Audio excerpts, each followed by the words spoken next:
What's up, hard chargers? Kyle Miller and Al Cohen. back at you. It's actually going to be a pretty light week for us, 4th of July week and everything. That's right. What do you got planned? I don't know if I have anything specific planned, just more time by the pool. You're kind of like, you're like Hannah Cubbins in a way, because you've dealt with the legislature.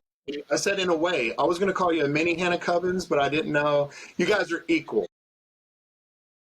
So my understanding is after the General Assembly begins, they like kill themselves doing all this budget stuff because it's late nights, long weeks. So like they go, my understanding is in the summertime, they go back to district and they're more along the lines of like fundraising and Exactly. They're going out and they're shaking hands with all the people in the district. They're going to the Apple Butter Festival and they're going to, be out there in the parades, handing out candy and just, making sure that their constituents know that they're still connected to their communities back home too.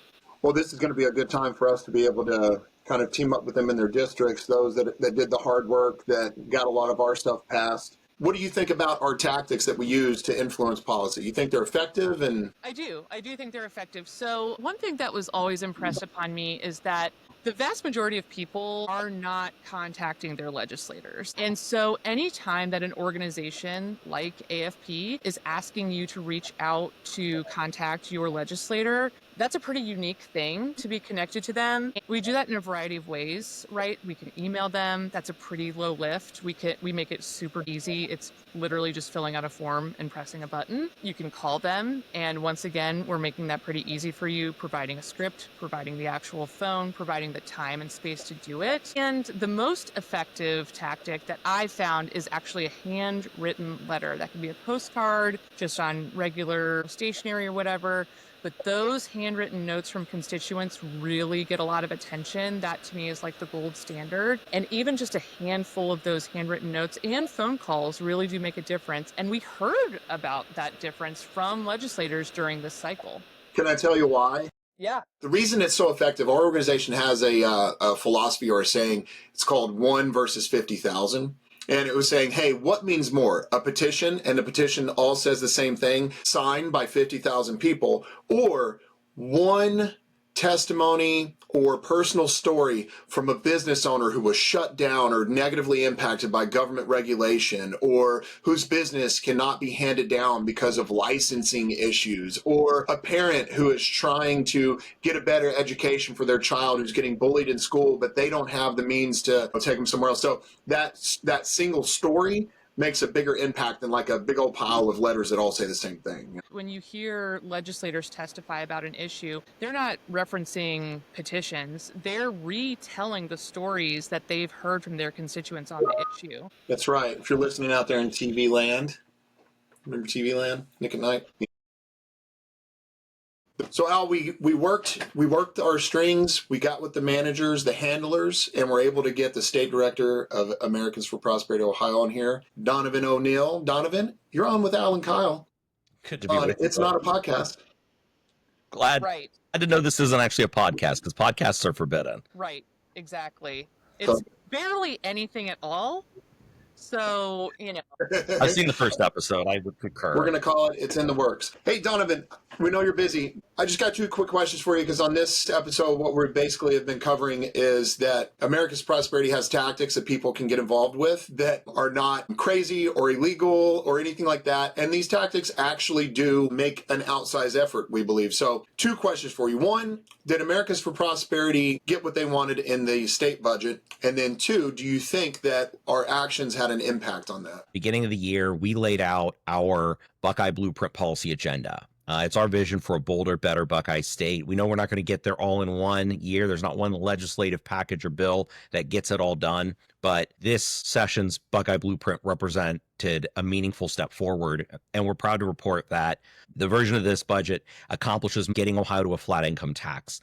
We do that. We move Ohio to a flat 2.75% income tax. That means a lot because that's the second lowest in the country.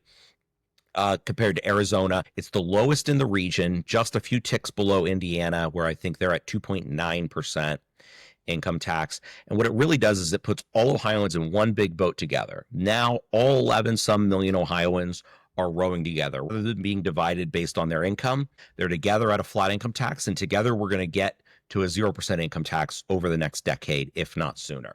So that's huge. Number two, spending restraint. So yes, the budget does increase in spending. We're at $200 billion in all funds. That's $100 billion more than 15 years ago when Republicans took Columbus back from progressive Democrats. I think it would be a lot more if the progressive Democrats were running the state of Ohio. And what I point to, though, in this budget that hasn't happened for the past decade is for the first time in a decade, we actually got the executive top line budget. That was about $14 billion growth biennium over biennium. When the House took their version of the budget, they trimmed that back about $4.5 billion. That's pennies in DC, but that's real money in Ohio. When the Senate got a hold of the budget, they found another 1.5 or so billion in savings to trim. And here's where the real magic happened. Usually in the conference committee report, when they put everybody in a room together and it's really just 6 people deciding what the final product's going to be, the money goes up. Taxpayers lose. We spend more. In this budget, though, in the conference committee report, they found another $600 million in all fund savings. Altogether, we trimmed the executive request by about 50%. Governor DeWine wanted to grow government, $14 billion. Legislature, conservative legislative leaders like Brian Stewart, Jerry Serino, Matt Huffman, Rob McCauley said, no, we're only going to grow this budget half of what the governor's asking for. Still too much, but a meaningful change, especially going into knowing that this is the last budget Governor Mike DeWine's going to have, and we have an opportunity with the next governor to begin to continue to build on that work. But those items alone, I think, are meaningful moves forward, especially when you run them through the filter of our Buckeye blueprint. And so, like Donovan was saying, there's a lot more to go into, but you can hear all of this whenever you join us live on July 14th at 6:30 p.m. And I'll put the link to RSVP in the description, and just fill out your information and we'll send you the link to join that evening. Donovan, one more question for you. AFP, we work really hard to try to figure out what it is that will move the needle on the things we care about. Did AFP have any impact on this budget at all? Well, I would point to this. For a lot of years, folks have been talking about eliminating Ohio's income tax, moving Ohio to a flat income tax along the way. But not a lot of folks were talking about it in the first 6 months of this year. We would hear about it. It would come up at chapter meetings. It would come up at events. We would do roundtables with elected officials and the like. And what we recognized, right, about a month before the Senate issued their version of the budget, we recognized there's an opportunity here to play an outsized role. We talked to legislators and they'd say, yeah, we're thinking about a flat tax, but we don't know if the people really care about it. AFP and Libre Ohio together leveraged their efforts along with folks like Americans for Tax Reform and Grover Norquist. He did a great telephone town hall with us. And we made a big push. We put out the bat signal, if you will, the liberty signal, the torch of freedom, right? And we were proud to say we were heard loud and clear. We were one of the few organizations going to Columbus and saying, hey, we actually want you to cut taxes. We want you to restrain spending and take the leap to a flat tax. Proud to say we got that done. Proud to say that the legislature got that done. But I think you'll both agree it's the grassroots activists, the folks from Fulton County to Lorain down to Southeast Ohio and the Butler County and everywhere in between that helped fight to get this job done.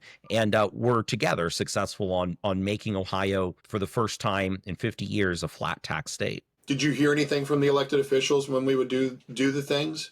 No. Did they recognize what we were doing? Well, yeah, they did, Kyle, because they would consistently tell myself, Hannah Cubbins, our legislative director, Tim Ross, who works, around Cap Square and leads our legislative operation, that means a lot, right? They would get these calls, they would get these messages. Every one of those small actions, from picking up the Liberty line and making a phone call, to recording a video, to coming to the state house, to meeting with an elected official back home at a coffee shop, all of that together, right, helped make this happen and was recognized in a very meaningful, significant way. Senate President Rob McCauley said, our number one priority as a Senate Republican majority caucus is moving Ohio to a flat income tax. I believe, and I've been told this, that was in large part because of the level of grassroots activation that they saw. The people who came out and said, we want a flat tax, they were able to take that into that bargaining room, into the conference committee, and say, this is a non-negotiable, a flat tax. Ohio will be a flat tax state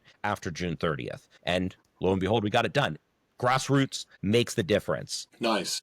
Al, if people want to hear more about our tactics and how all of this ties in, where can they hit us up? Well, they can find out more about us on buckeyeblueprint.com, but we are, of course, encouraging people to come to the first online digital chapter meeting, July 14th. It's a Monday night, 6:30 p.m. Really easy to RSVP and attend. It'll be on Microsoft Teams. Super easy. Just show up and we'll do the rest. Bring your mother, bring your brother, bring another. We'll have you all welcome there. Donovan, really appreciate your time. Anything else that you wanted to add or say? I just want to make sure this isn't a podcast because I've said there's too many podcasts in the market. You won't catch me doing a podcast. It's not a Okay. podcast. All right. Yeah. Good. I'll be watching.